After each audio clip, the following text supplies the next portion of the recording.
సంస్కృతి సంపద YouTube channel తరపున అందరికీ స్వాగతం. ఉపనిషద్ విజ్ఞానం అనే శీర్షికలో శ్రీ ఎంవి లోకనాథం గారు ధారావాహిక ప్రసంగం చేస్తున్నారు. వారి ధారావాహిక ప్రసంగంలో ఈరోజు 91వ ప్రసంగం చేస్తున్నారు. వారి నేటి ప్రసంగాంశం కఠోపనిషత్. శ్రీ లోకనాథం గారికి స్వాగతం. ధన్యవాదం.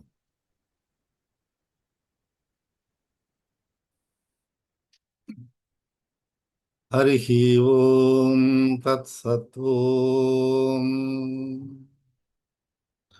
ఓం గురవే సర్వలోకానాం భిషజే భవరోగిణాం నిధయే సర్వవిద్యానాం దక్షిణామూర్తయే నమః. ఓం సదాశివ సమారంభాం శంకరాచార్య మధ్యమాం అస్మదాచార్య పర్యంతాం వందే గురు పరంపరాం వందే గురు పరంపరాం.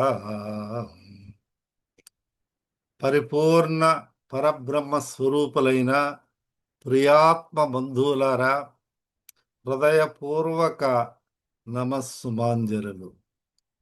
ఉపనిషత్ ప్రారంభములో శాంతి మంత్ర పఠనముతో ప్రారంభిస్తాం.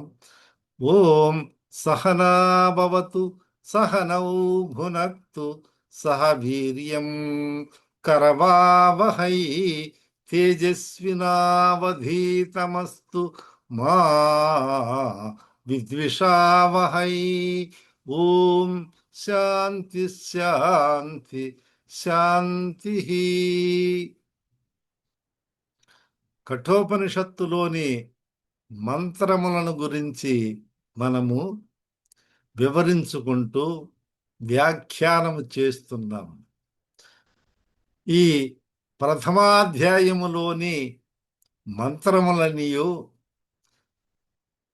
ఆఖ్యాయిక రూపములో అనగా కథారూపములో, కథాగమనములో చాలా ఆసక్తిని రేకొల్పుతూ మనకు ఇంకా ఇంకా వినాలి, ఏమి జరిగింది, యమలోకానికి పంపించి పోయేదానికి మరి బాలుడు అడుగుతున్నాడు. తండ్రేమో నేను ఏదో తొందరలో అన్నా, బుద్ధిపూర్వకంగా అనలేదు కాబట్టి పంపకపోయిన నువ్వు పోనవసరం లేదనే భావంలో ఉన్నాడు. చూస్తారా, అగ్నిని తెలిసి పట్టుకున్నా తెలియక పట్టుకున్నా కూడా కాలుతుంది అనే ఒక భావన ఉంది. నోటి నుంచి మాట ఇచ్చేసరికి శరణు నేను శరణన్న వాణిని నేను రక్షణగా ఉంటాను, శరణు కోరిన వానికి నేను వానిని వదలను అని శ్రీరామచంద్రుని సంకల్పము. ఆ విధంగా ఇచ్చట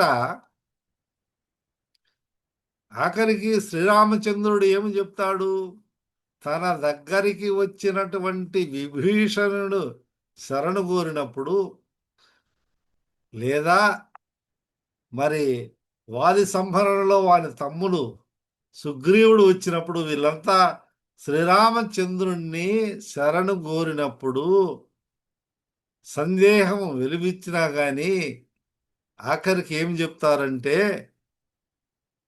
శరణు వేడినటువంటి వాడిని, నేను శరణాగత వ్రతాన్ని పాటించేవాడిని, ఆఖరకు నా భార్య అయినటువంటి సీతను కానీ, తమ్ముడైనటువంటి నా వెంట నడుచుతూ ఉన్నటువంటి లక్ష్మణ్ణైనా కూడా వదులుకుంటా కానీ నేను శరణన్న అటువంటి వాడను నేను వదలను, అంటే వాడిని రక్షిస్తానని అన్న మాటకు ఇక్కడ ఒక మాటను గురించి ఇంత కథారూపంగా ఉన్నది. సవేవ ముక్త పిత ఆత్మనః సత్యతాయై ప్రేషయామాస.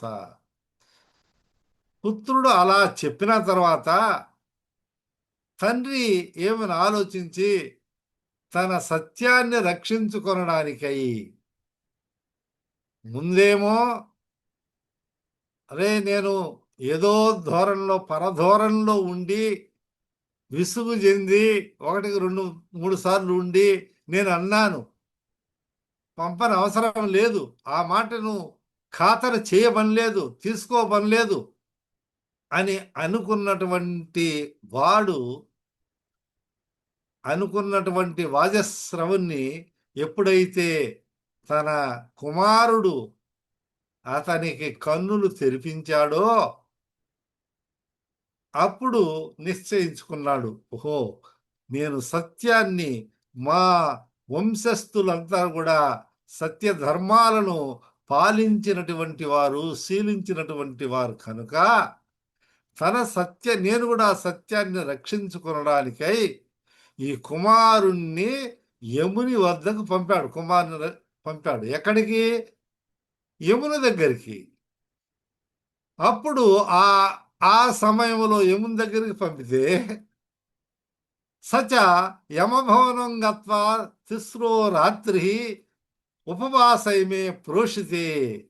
అక్కడ యమ భవనములో యములోకానికి పోయినాడు. ఆయన భవనములో యముడు లేదు. యముడికి ఎన్నో పనులు, ఎక్కడెక్కడ తిరుగుతున్నాడో ఏమేమో, ఏ లోకములో ఎవరెవరిని పట్టుకొని రావాలో, ఎవరిని ఆజ్ఞాపిస్తాడో ఏమో, అటువంటి పరిస్థితిలో ఉన్నాడు. ఈయనేమో యమలోకానికి పంపినాడు. యమలోకం చేరినాడు మన నచికేతుడు. అక్కడ ఆ యమలోకములో యముని ఇంటి ముందర పోయి ఉంటే అప్పుడు యముడు ఆ భవనములో లేడు. ఆయన బయటికి, ఎన్నో కార్యాల మీద ఆయన బయటికి వెళ్ళిపోయి ఉంటాడు. అప్పుడు ఏం చేయాలా? యముడిని పంపినాడు, యముని దగ్గరికి పంపినాడు. యమునికి సేవలు చేయాలనో, యముని తన్ని ఏ విధంగా వినియోగించుకుంటాడో ఏమో అని చెప్పి అడగాలి కదా. ఏదో పోయినాను వచ్చినాను అంటే కుదరదు. యమలోకం పంపినాడు, నేను పోయినాను, మళ్ళా నేను వచ్చేసాను, ఆయన లేడు నేను వచ్చేసాను అని మన వాళ్ళైతే ఆ విధంగా చెప్తారు.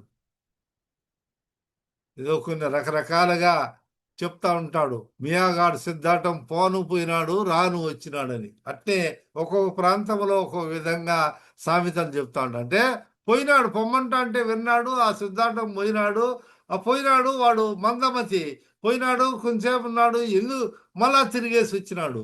వచ్చినామంటే ఎక్కడికి పోయినారు అంటే మీరు సిద్ధాటాన్ని నన్ను పంపమంటే వింటా ఉన్నాను కదా, పోయినాను వచ్చినాను అన్నాడు. ఎందుకు పొమ్మన్నాడు, ఎందుకు ఆయన్ని ఎందుకు పొమ్మని ఆయన్ని అడగడం లేదు. అలా కాకుండా ఈ పోయినటువంటి సందర్భంలో యముడు లేకపోయినప్పుడు ఆయన భవనం దగ్గర కూర్చొని ఉంటాడు. ఎన్ని రోజులు? గత్వా తిస్రహ రాత్రి, 3 రోజులు. 3 రోజులు ఉంటాడు. ఆ 3 రోజులు కూడా ఆయన ఆహారము నీళ్లు ఏమీ ముట్టుకోలేదు. నేను యమ దర్శనమైనంత వరకు నేను ఎక్కడికి కదలను. పట్టుబట్టుకొని ఆహారం కానీ నీళ్లు కానీ ఆయన తీసుకోలేదు. వాళ్ళు ఇచ్చినా కూడా తీసుకోలేదు. వారిని నేను సందర్శించాలా, నేను వచ్చినటువంటి పని పూర్తి కావాలా, తదుపరి నాకు అన్ని పనులని. ఎంత పట్టుదలండి! అటువంటి పట్టుదల కలిగినటువంటి నచికేతుడు, ఆ పట్టుదల అనేది సంపూర్ణంగా ఉంది. అప్పుడు ప్రోష్య ఆగతం యమం అమాత్య భార్యావా ఊచు బోధయంత. 3 రోజులు ఆయన అన్నము తిండి తీర్థము లేకుండా ఒక బాలుడు ఉన్నాడంటే చూడండి. ఇవే మన వేద శాస్త్రాలు, రామాయణములో కూడా ఈ పట్టుదలను గురించి నేర్పిస్తాడు. గురువులైనటువంటి వశిష్ఠులు రామచంద్రునికి బోధ చేస్తాడు. యోగ వాసిష్టంలో చెప్తారు. వాసిష్ఠ రామాయణం కూడా అని అంటారు. దానిలో ఏం చెప్తారు? నీ యొక్క పని నీలో పట్టుదల ఉండాలని చెప్తాడు. దానికి ఉదాహరణగా చెప్పి విశ్వామిత్రేణ మునినా దైవముత్సృజ్య దూరత పౌరుషేనైవ సంప్రాప్తం బ్రాహ్మణ్యం రామనాన్యథ. ఓ రామా, విశ్వామిత్రేణ మునిన ఈ విశ్వామిత్ర ముని దైవముత్సృజ్య దూరత అంటే దైవత్వమైనటువంటి మహర్షి తత్వానికి బ్రహ్మర్షి తత్వానికి ఆయన దూరంగా ఉన్నాడు. అంటే ఆయన రాజర్షి అన్నమాట. ఈయన రాజర్షి, ఈయన బ్రహ్మర్షి కాదు, దూరంగా ఉన్నాడు. అయినప్పటికీ కూడా ఆయనలో పట్టుదల ఆవేశించి మరి ఆయన ఎన్నో కార్యక్రమాలు శ్రీశంగు స్వర్గం ఎన్ని కూడా చేసిన పట్టుదల ఎక్కువ. పౌరుషేనైవ సంప్రాప్తం, ఆయన పట్టుదల బట్టి పౌరుషంగా ఉండి బ్రాహ్మణ్యం, బ్రాహ్మణ్యం అంటే బ్రహ్మర్షిత్వాన్ని, బ్రాహ్మణత్వాన్ని అంటే బ్రహ్మర్షి, రాజర్షి నుంచి బ్రహ్మర్షి అయినాడు. బ్రాహ్మణ్యం రామ నాణ్యత. ఓ రామ నా అన్యథ, వేరే ఒక విధంగా ఆయన బ్రహ్మర్షి కాలేదు. దేనివల్ల అయినాడు? ఒక్క పట్టుదల వల్లనే అయినాడు అని వశిష్ఠుల వారు రామచంద్రుల వారికి యుక్త వయసులో ఉన్నప్పుడు బోధ చేస్తారు.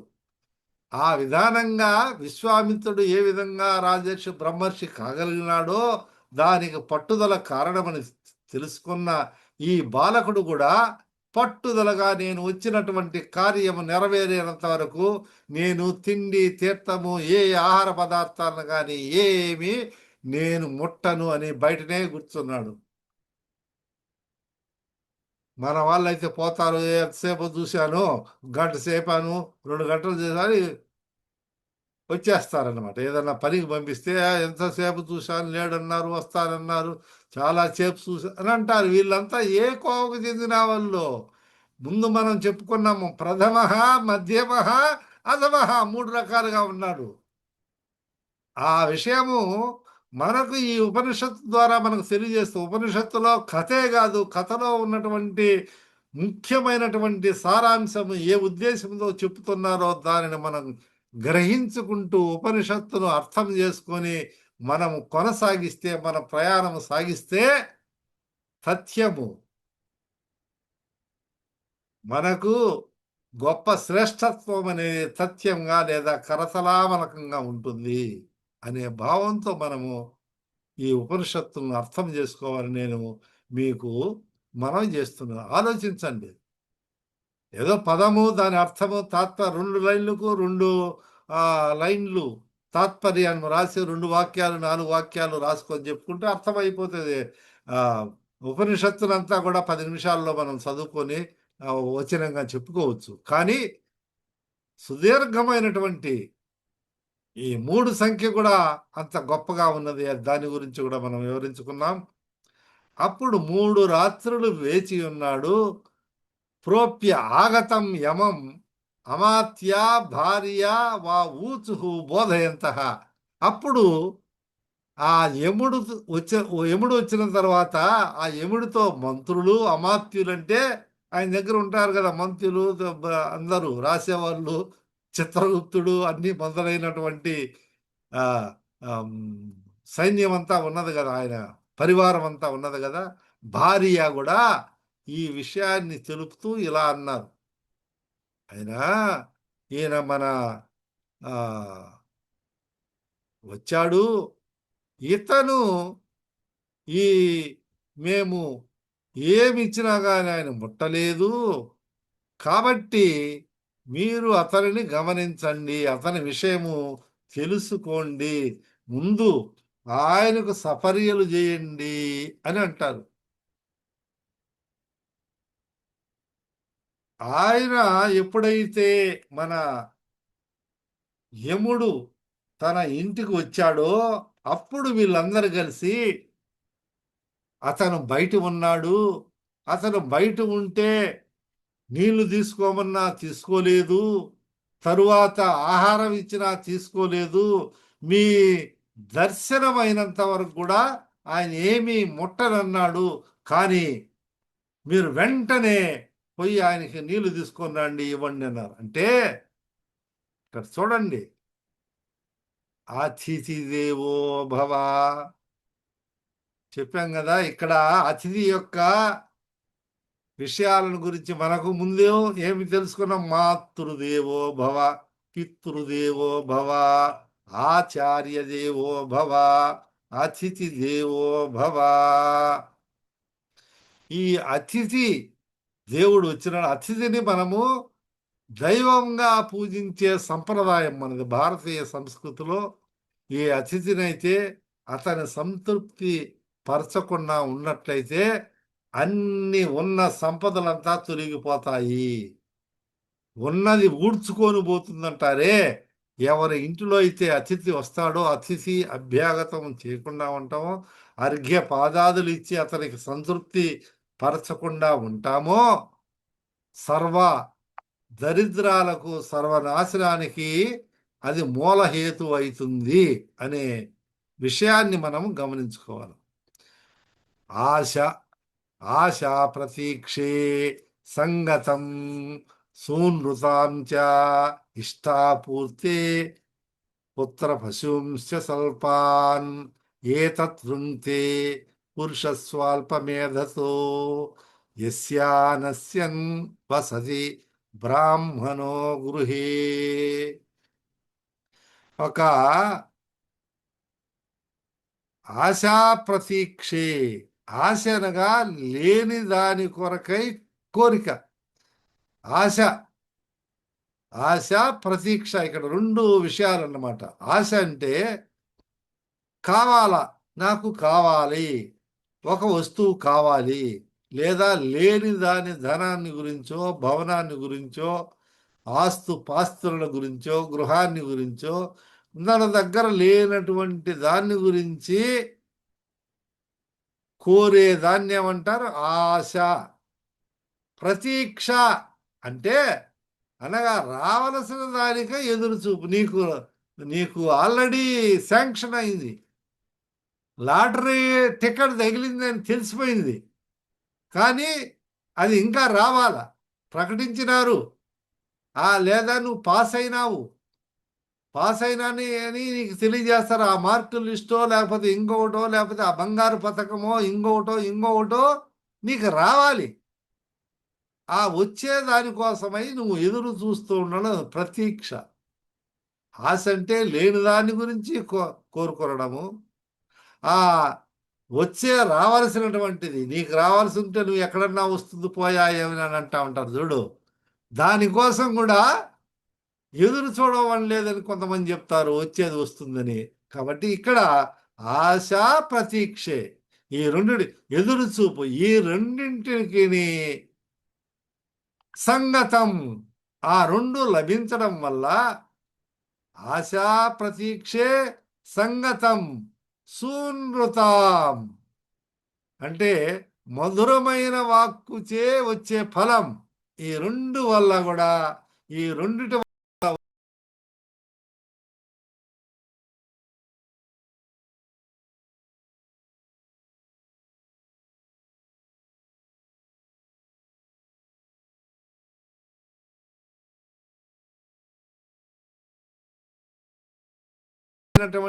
ధార్మిక అయినటువంటి పనులు ఎన్నో చేస్తూ ఉంటారు మన పెద్దవాళ్ళు.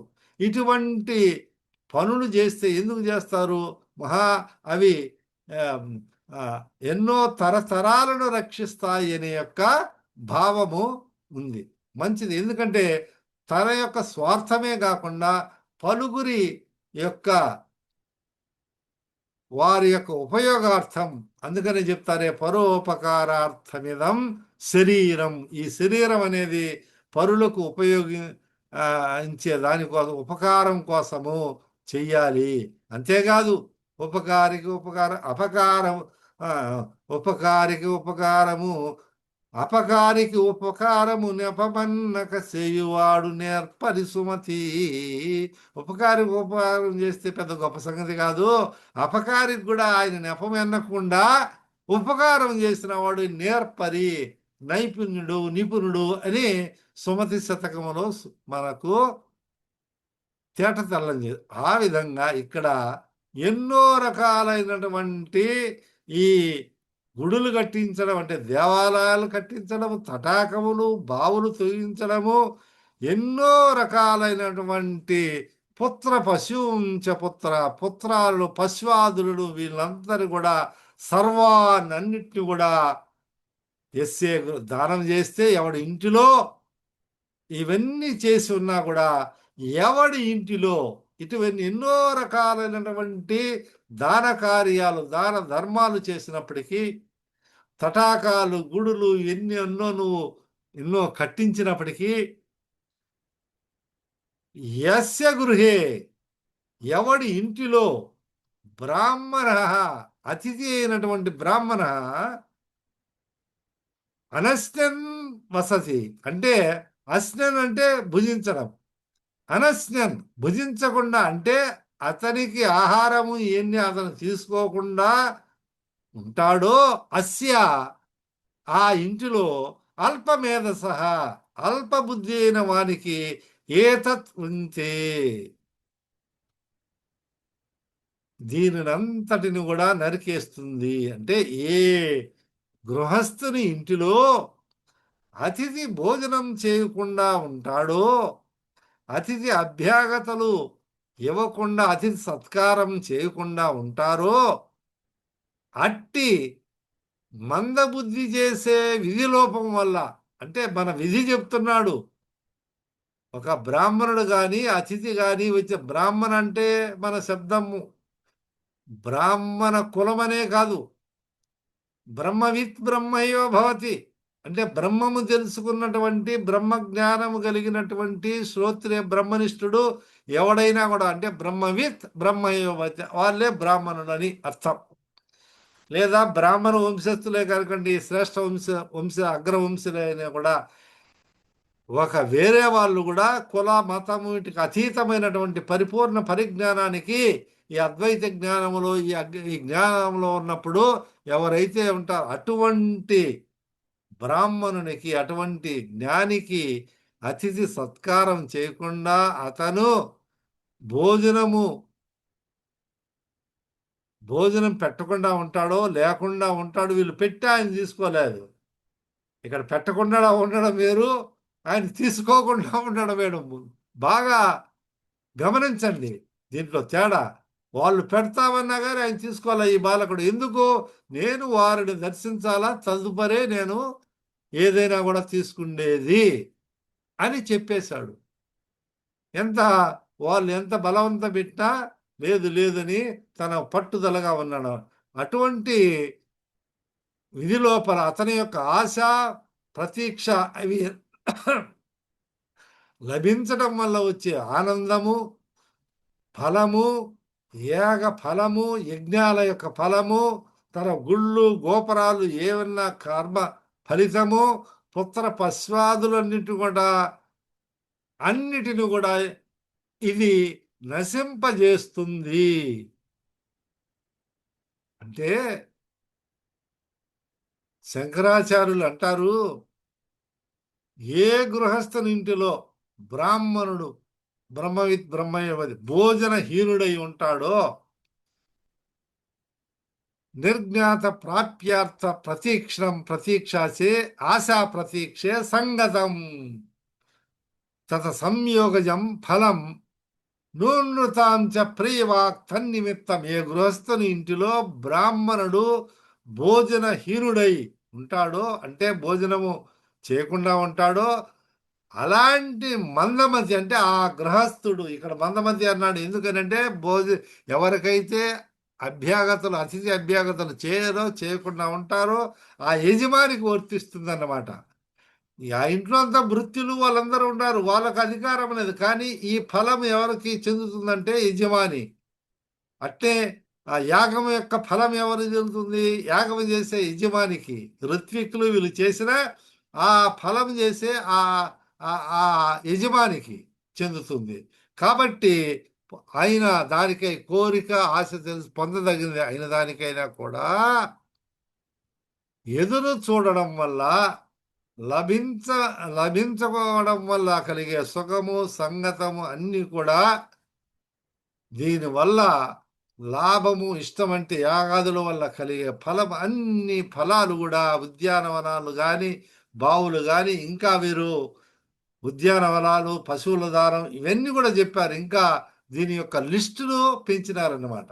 అంటే ఎన్నో రకాలైనటువంటి దానాలు, వస్త్రదానము, అన్నదానము, భూదానము, గోదానము, పశుదానము, ఎన్ని రకాల దానము చేసినా కూడా విధి లోపం చేసేదాని వల్ల యజమాని యొక్క విధి ఏంటి? ఖచ్చితంగా అతను అతిథిని సత్కరించాలి, అతిథి దేవో భవ అనే వాక్యాన్ని పాటించాలి. కాబట్టి ఇలా చేయకుండా ఉండే వల్ల యజమాని విధి లోపం వల్ల నశింపజేస్తుంది. కాబట్టి ఎట్టి పరిస్థితుల్లో కూడా ఏ పరిస్థితుల్లో ఇప్పుడు ఈయన వాళ్ళేమో భోజనము అన్ని ఆహారం ఇస్తే కూడా ఇతను తీసుకోవడం అనేది బాలకుడైనటువంటి నచికేతుడు. కానీ దీని సూత్రం ఏం చెప్తున్నారు? ఎట్టి పరిస్థితుల్లో కూడా కావున అతిథిని ఉపేక్షింపదగినవాడు కాదు అని భావం. అంటే అయ్యా నువ్వు అతను పట్టుదలగానో లేకపోతే ఇంకొక విధంగానో ఎట్లయినా కానీ అది భోజనం అనస్నుడైతే భోజనం తినకుండా ఉంటే ఉపేక్షించినట్లయితే ఇది ఉపేక్షించదగినటువంటి విషయము కాదు. చూడండి, ఇప్పుడు కూడా కొన్ని ఇళ్లల్లో అతిథికి ముందు భోజనం పెట్టి తినే వాళ్ళు ఉన్నారు. నేను విన్నాను చాలా మంది చెప్తే. ఆ వీధిలోకి పోయి ఒక అతన్ని దారిని పోయేవాడిని కూడా పిలుచుకొని వచ్చి నేను అతనికి పెట్టి తింటాను అనే భావం ఉన్నది. పూర్వకాలంలో ఆ విధంగా ఎక్కువ మంది గ్రామాలలో కూడా ఒక అతిథికి లేదా కనీసం భిక్షవానికి కూడా ఎవరికైనా ఇచ్చి లేదా కొంత అన్నము పక్షులకో ఇంకొకరికో పెట్టి తరువాత భుజించేవారు. ఈనాడు అతిథులు లేరు. అందరూ అందరూ పోయి హోటల్లో తినడమో ఇంకోటి అనే భావం ఏర్పడుతా ఉంది. కాబట్టి అతిథి అంటే ఆయన భగవత్ స్వరూపము అని వీడు అనుకుంటాడు. ఈ అతిథి లేక వచ్చినాడని పెట్టేవాడు అనుకుంటే ఆయన భగవత్ స్వరూపంలో వచ్చినాడు అది గమనించుకోవాలనే ఒక భావంతో చెప్తాడు. కాబట్టి ఈ పరిస్థితుల్లో అతిథిని ఆదరించినటువంటి పరిస్థితులు యజమానికి సంకటాన్ని కలుగు చేస్తాయి. కాబట్టి ఈ ఫలితాలు దుష్ఫలితాలన్నీ యజమానికి చెందుతాయని ఈ మంత్రులు వీళ్ళు చెప్తారన్నమాట. కాబట్టి ఈ ఉపనిషత్తులో ఉన్నటువంటి అతిథి దేవో భవ అనే మంత్రార్థమును మనం గ్రహించి బాగా ఆలోచించి ఇది కథారూపమైనప్పటికీ కూడా చాలా గొప్ప విషయాలు తెలుస్తున్నదని మీరందరూ కూడా బాగా విశ్లేషించి అవగాహన చేసుకోవాలని. హరి ఓం తత్సత్వం సహనావతు సహనౌ భునక్తు సహ వీర్యం కరభావహై తేజస్వినావధీతమస్తు మా విద్విషావహై. ఓం శాంతి శాంతి శాంతి. స్వస్తి.